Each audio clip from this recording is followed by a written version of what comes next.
Haura, best tak main ni? Best sangat ke best sikit? Best sangat lah. Haura tak tahu nak cakap apa. Apa saya tak tahu pula? Kita kan tengah call.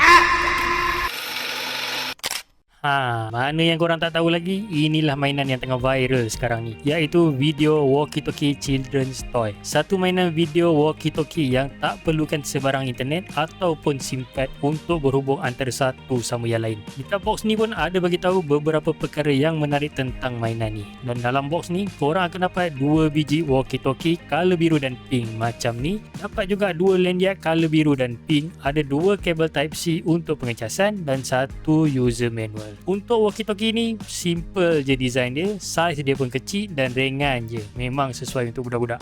Dekat sini ada antena yang menghubungkan walkie-talkie ni. Bahagian tepi ada button volume dan button power on off. Belah kanan ni pula ada port Type-C dan button push to talk. Dan bahagian atas ada satu button untuk korang adjust angle kamera dan juga voice changer. Dan cara nak guna memang simple je. Just on kan kedua-dua walkie-talkie ni dan dia terus akan detect. Simple je kan.